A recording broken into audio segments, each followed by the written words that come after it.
उयो भिडियो हेर्नु होला। पृथ्वी पथ भनेको भ्रम हो। पृथ्वी पथ भनेको के हो भन्दाखेरि व्यक्तिहरूलाई जातमा विभाजन गर्ने, वर्णमा विभाजन गर्ने, समाजमा फुट ल्याउने अनि त्यो फुटेको संसानो झुन्डहरूमाथि राज गर्ने, त्यो भनेको पृथ्वी पथ हो।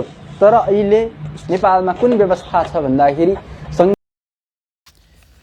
निधारमा धोती, चन्दन र टीका लगाएर समय समयमा नेपालको विविध विषयहरूमा टिप्पणी गर्ने यी व्यक्तिले फेरि पृथ्वीनारायण शाहको बारेमा एकचोटि विश्व कल्न भ्याएछन् र हिन्दू धर्मको धर्मगुरु हुँ भनेर भन्दै गर्दा यिनले नेपालको मौलिकता इतिहासको बारेमा केही कुरा त हेक्का राख्नु पर्थ्यो र यिनले नेपालको समाजलाई अथवा नेपालको राजनीतिलाई बुझ्न नसके पनि नेपालको इतिहासलाई त एकचोटि गौर गर्नु पर्थ्यो र नेपालको इतिहासको जग कहाँ हो र कसरी पुग्न सकिन्छ त्यहाँ र कसरी नेपालको जग सुरुवात भयो र त्यो जगलाई भेट्टाउन कसरी हामीले मेहनत गर्नुपर्छ, त्यो जग हामीले कहाँ पुगेर प्राप्त गर्न सक्छौँ भनेर भन्ने कुरा त यिनले ख्याल राख्नु पर्थ्यो।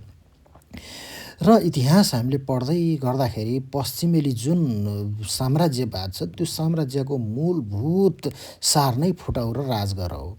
पश्चिमेलीहरूले चाहिँ अपनाएको सबैभन्दा महत्त्वपूर्ण सिद्धान्त भनेको नै फुटाउ र राजगर र हामीले पश्चिमेलीहरूले जुन जुन देशमा गए त्यहाँ धर्मको नाममा, जातको नाममा, भाषाको नाममा मान्छेहरूको चाहिँ नाकको चाहिँ थेप्चे, चुच्चे, त्यसपछि गएर चाहिँ रङको आधारमा, त्यसपछि गएर मान्छेले गर्ने कामको आधारमा हरेक कुरामा विभाजन गरेर त्यो विभाजनमा नै उनीहरूले राजनीति गरेको भेट्छौँ र उनीहरूले कुनै पनि देश, समाज, क्षेत्रमा गएर समाज जोडेको भनेर भन्ने इतिहास कहीँ पनि पाइँदैन।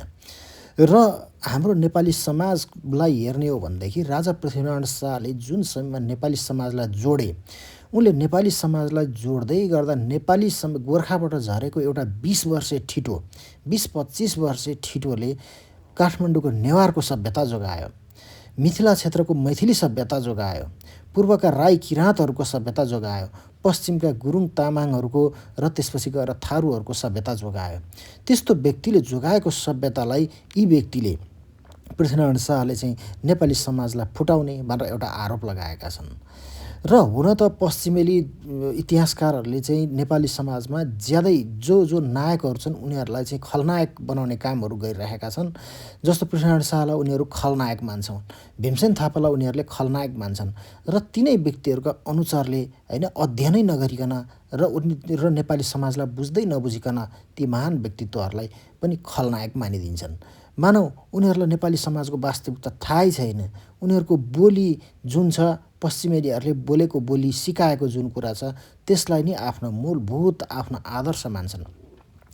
यहाँ अहिले चाहिँ एकजना धार्मिक व्यक्तिले जसरी बोले नि, पृथ्वीनारायण शाहले समाज फुटाएर चाहिँ नेपाली समाजलाई राज गरे भनेर भन्ने कुरा एकचोटि हामी परिकल्पना गरौँ न, हामी बुझौँ न। 2007 सालपछि जुन व्यवस्था हामीहरूले अभ्यास गऱ्यौँ नि, 2007 सालपछि हाम्रो समाजमा चाहिँ काङ्ग्रेस, कम्युनिस्ट भनेर चाहिँ दुई भागमा विभाजन भयो। काङ्ग्रेसभित्र पनि जनवर्गीय सङ्गठनहरू जन्मिए र जनवर्गीय सङ्गठनहरू जन्मिँदै गर्दाखेरि ती जनवर्गीय सङ्गठनमा पनि बाहुन छेत्रीको सङ्गठन, दलितको सङ्गठन, आदिवासीको सङ्गठन, मधेसीको सङ्गठन, दलितको सङ्गठन, विभिन्न चाहिँ क्षेत्रगत सङ्गठन होइन भनेर चाहिँ खोलिएको हो नि त। ती सङ्गठनहरू किन खोलिए भनेर भन्दा यिनीहरूको चाहिँ यो जुन दलीय व्यवस्था छ यो दलीय व्यवस्थाको जग नै फुटाउने हो क्या, समाज जोड्ने होइन। होइन महिला सङ्गठन भनिएको छ, पुरुष सङ्गठन भनेर भनिएको छ, पुरुष भने विद्यार्थी सङ्गठन भनेर भनिएको छ, कर्मचारी सङ्गठन भनिएको छ, भूतपूर्व सैनिक भनिएको छ, भूतपूर्व प्रहरी सङ्गठन भनेर भनेको छ होइन। र विभिन्न सङ्गठनहरूलाई एक आपसमा आफ्नो स्वार्थअनुसार प्रयोग गर्ने हो होइन। र यो ती सबैलाई समाजलाई चाहिँ एकाकार बनाउन, एकजुट बनाउनलाई तिनीहरूलाई चाहिँ जोड्ने होइन। र त्यसपछि 63 सालपछि आइसकेपछि त समाजमा विविध जातै पछि, थरै पछिका सङ्गठनहरू चाहिँ खोले होइन।